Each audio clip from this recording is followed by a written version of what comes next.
Assalamualaikum warahmatullahi wabarakatuh. Kali ini kita akan belajar logika matematik. Di video sebelumnya sudah kita bahas tentang hukum-hukum di dalam aljabar proporsi ya. Nah, ada beberapa hukum yang sudah dibahas. Yang terakhir hukum De Morgan dulu itu. Kemudian beberapa hukum tersebut ini mirip dengan hukum aljabar pada bilangan real ya, sehingga sering disebut sebagai hukum aljabar proporsi. Oke, kalau memakai tabel kebenaran dulu juga sudah dibahas, bisa sampai 2 pangkat n baris. Nah, untuk membuktikan ini ekivalensi dua buah proposisi majemuk, misalkan ada 2 yaitu P sama Q, jadi ada 3 cara ya yang bisa dilakukan. Yang pertama, P diturunkan secara terus-menerus dengan hukum yang ada ya, sampai didapatkan Q, sehingga P nanti ekivalen dengan Q. Atau sebaliknya, Q yang diturunkan dengan hukum yang ada sampai mendapatkan P. Artinya Q ekivalen dengan P, sama saja ya. Atau bisa juga keduanya ini, P turunkan sampai R, kemudian Q juga diturunkan sampai R. Jadi nanti kalau sudah sama-sama R ya artinya P sama dengan atau ekivalen dengan Q. Ini bisa lebih simpel ya, penurunannya ya, pembuktian bahwa dua buah proposisi ekivalen atau tidak. Ini ada contoh satu, nanti akan dibahas beberapa contoh. Yang pertama, tunjukkan bahwa P atau tidak P atau Q ini ekivalen dengan P atau tidak Q. Sekali lagi, ini kalau dibuat tabel kebenarannya nanti ada 4 baris, yaitu ada P, karena ada 2 variabel P sama Q ada 4 baris, tapi lumayan banyak mengisi tabelnya. Tapi kalau misalkan menggunakan aljabar proposisi, ini yang pertama kita tunjukkan dari yang ini nanti akan ekivalen dengan yang sebelah sana. Nah, sekali lagi dengan aljabar proposisi akan menunjukkan bahwa ini diturunkan menggunakan hukum-hukum yang ada nanti sampai didapatkan P atau tidak Q. Yang pertama kita pakai De Morgan. Kalau ada negasi dari P atau Q itu, ini seolah kita masukkan gitu ya, negasi P. Nah, ini jadi negasi P, kemudian atau menjadi dan ini, kemudian yang sini negasi Q ya. Jadi yang saya tandai, yang saya blok ini nanti kita pakai hukum De Morgan. Nanti jadinya yang di dalam kurung ini. Tidak dalam kurung P atau Q itu menjadi tidak P dan tidak Q. Negasinya seperti itu. Ini kita pakai hukum De Morgan. Kemudian baris berikutnya kita pakai hukum distributif ya. Jadi ini yang di dalam kurung ini kita distributifkan P atau kemudian tidak P. Berikutnya dan P atau tidak Q. Sekali lagi, hukum distributif ini menyatakan bahwa kalau ada seperti ini P atau dalam kurung tidak P dan tidak Q nanti didistributifkan seperti ini. Jadi satu-satu nih, P atau tidak P, kemudian dan P atau tidak Q. Nah, P atau tidak P ini ya jelas dalam hukum negasi ini menghasilkan nilai kebenaran yang pasti benar atau true ya. Jadi ini P atau tidak P menurut hukum negasi dia pasti true. Apapun nilai P-nya pasti kalau diataukan didisfungsikan dengan tidak P dengan ingkarannya pasti menghasilkan nilai kebenaran true atau B benar ya. Kemudian yang terakhir, kalau ada P atau kalau ada true dan sesuatu gitu ya, maka akan mendapatkan sesuatu itu sendiri ya. Jadi ini hukum identitas.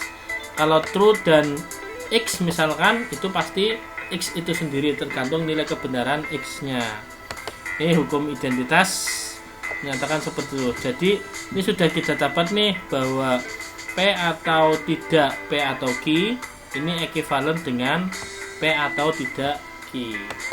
Silakan nanti bisa dipelajari lagi.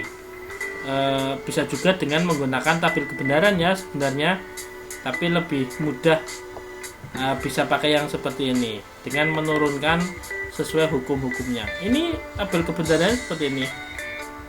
Kalau dibuat tabel kebenarannya ya harus ngisi pertama negasi Q, karena di sini dibutuhkan negasi dari Q. Kemudian dicari P atau Q, kemudian nanti P dan P atau negasinya. Setelah P atau Q dibuatkan negasinya, baru dibuatkan P atau negasi dari P atau Q. Yang terakhir ya ini tinggal P disungsikan dengan yang atau yang tidak Q. Jadi P dengan tidak Q. Oke, ternyata hasilnya sama ini. Nilai kebenarannya sama. Ini membuktikan bahwa proporsi yang pertama ini ekuivalen dengan proporsi yang kedua. Terbukti bahwa dia ekuivalen. Jadi ada dua cara ya, yaitu pakai hukum aljabar posisi, kemudian yang kedua pakai tabel kebenaran. Contoh yang kedua, ini tunjukkan bahwa ini negasi P atau negasi Q atau negasi P dan negasi Q ini akan ekuivalen dengan P. Ini lumayan rumit ya kalau pakai tabel kebenaran. Tapi kalau pakai hukum aljabar posisi, yang pertama ya kita cari dulu sih sebenarnya. Wah, ini negasi dalam kurung itu bisa kita jabarkan menggunakan hukum De Morgan. Jadi negasinya masuk ya, atau kurungnya dibuka. Negasi dari P kemudian atau menjadi dan, atau kalau dinegasikan ini menjadi dan. Sekali lagi ini negasi P kemudian negasi dari negasi jadi Q itu sendiri ya. Jadi ini pakai De Morgan, negasi P dan negasi dari negasi Q. Oke, kemudian berikutnya negasi ganda, negasi dari negasi Q ini menjadi Q ya. Jadi langkah dari baris pertama ke baris kedua kita pakai negasi ganda ya. Jadi negasi dari negasi Q ya sama dengan Q itu sendiri. Nah, yang berikutnya ini ternyata ada P dan ada negasi P dan kemudian negasi P dan gitu ya. Nah, kita pakai hukum distributif. Jadi kalau yang sebelumnya hukum distributif menjabarkan, kalau ini menyederhanakan ya. Jadi ini sama-sama negasi P dan ini juga negasi P dan nanti negasi P dan sisanya apa? Q atau tidak Q. Sekali lagi kan yang sama adalah negasi P dan gitu ya, negasi P dan ini juga ini negasi P dan kemana ini negasi P dan gitu ya. Nah, sisanya apa? Sisanya kita distribusikan dalam kurung. Sisanya adalah ini Q, kemudian ini tidak Q ya. Jadi menggunakan hukum distributif ini sama saja atau ekuivalen dengan negasi P dan dalam kurung Q atau tidak Q. Oke. Seperti yang sebelumnya, Q atau tidak Q itu pastikan menghasilkan hukum negasi berupa nilai kebenaran yang selalu benar ya. Kalau atau dengan negasinya pasti benar, tapi kalau dan itu pasti salah ya, false atau true atau salah. Kalau ini pasti true, kalau atau ya pasti salah satu bernilai benar kan. Kalau salah satu bernilai benar pasti true. Oke, kemudian ini pakai identitas lagi, negasi P dan true ya pasti tergantung negasi P nya atau hukum identitas. Tabel kebenarannya kita lihat mana ini. Nah, ini seperti ini tabel kebenarannya. P, Q, kemudian negasi P yang nanti ini jadi ekivalensinya. Kemudian negasi Q kita cari. Kemudian P atau negasi Q, kemudian negasi dari yang sebelumnya yaitu negasi dari P atau tidak Q. Kemudian harus dicari negasi P dan negasi Q. Nanti seperti apa ini perlu mikir juga ya. Yang terakhir digabungkan, jadi yang sebelah sini atau yang sebelah sana didisjungsikan. Ternyata tabel kebenarannya ini sama dengan negasi dari P ini. Oke, ini terbukti. Contoh yang ketiga, hukum aljabar dengan menggunakan aljabar proposisi. Kita menunjukkan bahwa ini ekivalen dengan P. Nah, ini lumayan jelimet ya. Ini ekivalen dengan P. Oke, tanpa menunjukkan tabel kebenaran jelas ya. Ini maksudnya pakai hukum-hukum aljabar proposisi. Dari yang pertama ini diturunkan terus-menerus. Ya, kita lihat sih di sini nanti ternyata di sini bisa kita pakai hukum distributif. Ya, hukum distributifnya yang sebelah mana? Nah, ini kelihatan ya. Ini tidak P dan yang sana juga tidak P dan. Sisanya apa? Sisanya adalah Q, kemudian atau, kemudian tidak Q. Kita distributifkan. Ini negasi yang pertama ini masih tetap. Nah, ini negasi P dan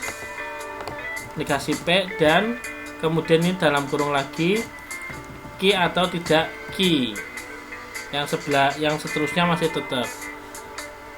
Kemudian pakai hukum negasi Q atau tidak Q pasti true, ini hasilnya true pasti. Kemudian berikutnya, nah ini kita keluarkan ini dulu pakai De Morgan ya, jelas. Yaitu negasi dari negasi P, kemudian negasi dari dan, nanti jadinya atau. Ini jadinya atau. Sekali lagi ini negasi dari dan, ini menjadi atau. Kemudian negasi dari true. Nih, kita pakai De Morgan ya. Jadi mengeluarkan negasi ini dari tanda kurung. Oke, negasi dari true pasti false ya. Negasi dari negasi P itu P atau false.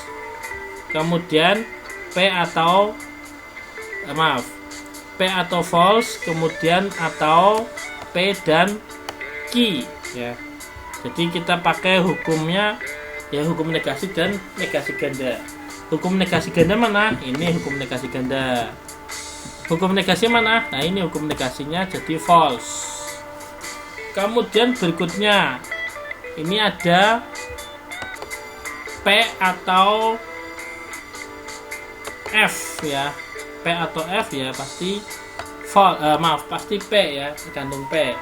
Kalau P atau true pasti true. Sekali lagi, kalau P atau true itu pasti true, tapi ini P atau F ya pasti P ya, tergantung P. Kalau P nya benar ya pasti benar, kalau P nya salah ya pasti salah. Dipakai hukum identitas. Nah, ini ada hukum absorpsi. Kalau ada P atau dalam kurung P dan Q, ini bisa kita absorpsi atau kita serap. Ini hukum penyerapan ya, menjadi P saja. Ini menjadi P saja. Kita lihat hukumnya ya. Jadi hukum absorpsi yang jelas ini ada P, yang sana ada P, tapi ini kebalikan ya. Kalau ini dan mau ini atau sana dan. Kita lihat teorinya yang hukum absorpsi. Dulu itu yang I, ini poin yang I ya.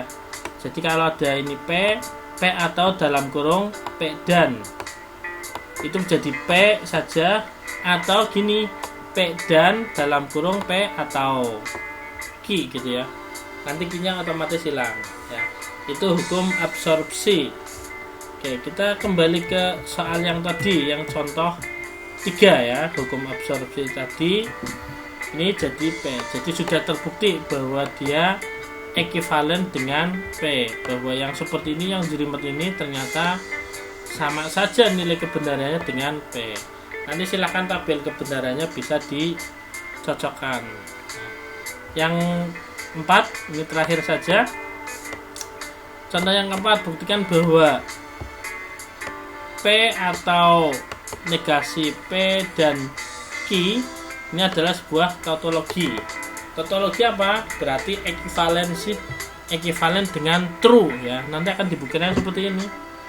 Tautologi itu kan selalu benar ya. Jadi nanti bahwa ini pasti tabel kebenarannya adalah true semua atau benar semua. Ini tadi ini keterangannya ekivalen dengan true. Kalau ada P atau tidak, P dan Q, yang pertama kita pakai De Morgan, ini P dalam kurungnya keluar, ini menjadi P tidak P atau ya, negasi ini negasi dari dan adalah atau tidak Q. Kemudian ya kita asosiasi aja. Ini ada atau, sana juga atau ya. Jadi kita pakai hukum asosiatif, P atau tidak P, kemudian atau Q. P atau tidak P ya pasti true, pakai hukum negasi ya. Kalau ini benar maka sana salah, jadi nilainya true. Atau kebaliknya, kalau P nya salah pasti negasinya benar, jadi tetap true juga. Dan yang terakhir kita pakai hukum dominasi. Kalau true diataukan berapapun atau apapun Q-nya atau apa saja, itu pasti akan menghasilkan true. Ini salah ya pasti true, yang sana benar ya pasti true. Jadi ini merupakan suatu tautologi. Oke, saya kira itu saja. Tapi ini ada tabel. Oh, ini tabel yang sebelumnya, maaf. Ini yang tabel sebelumnya. Saya kira itu contoh 5-nya nanti untuk materi berikutnya. Ini tabel 3 bukan yang keempat ya. Jadi ini kalau di contoh 4 ini dibuat tabel kebenarannya, pasti merupakan suatu tautologi. Terima kasih. Silakan dipelajari lagi. Assalamualaikum warahmatullahi wabarakatuh.